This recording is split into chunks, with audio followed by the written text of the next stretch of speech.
This is an excerpt of an interview with Tomino from the mid 2000s. In here, he's discussing why he was motivated to compose the remake trilogy of Zeta Gundam. From the moment I was offered the chance to reassemble Zeta Gundam as films, I've been thinking about that very question. When I first directed Zeta for television, my feeling was, do I really have to make another Gundam? I hated it, honestly. After Mobile Suit Gundam, I wanted to create 2 or 3 hits outside that franchise, but I couldn't. I lacked the power, and that disappointed me.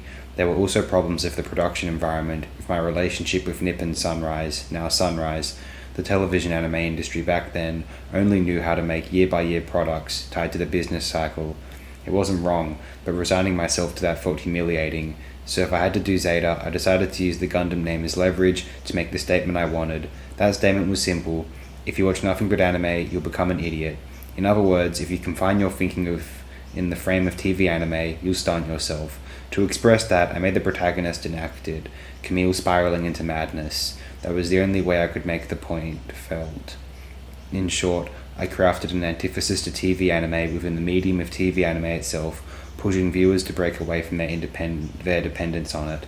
That's how the TV version of Zeta was born, and as a result, the show always left me with bitter feelings. For years afterward, I disliked it, and yet nearly 20 years later, I met people who told me I fell in love with anime because of Zeta. To me, they were fools. I had driven Camille into breakdown as a warning, but some viewers read it as, so this is what anime can do, this is the scope of the medium. And to be fair, they weren't wrong. After all, many respected works of art portray protagonists descending into madness.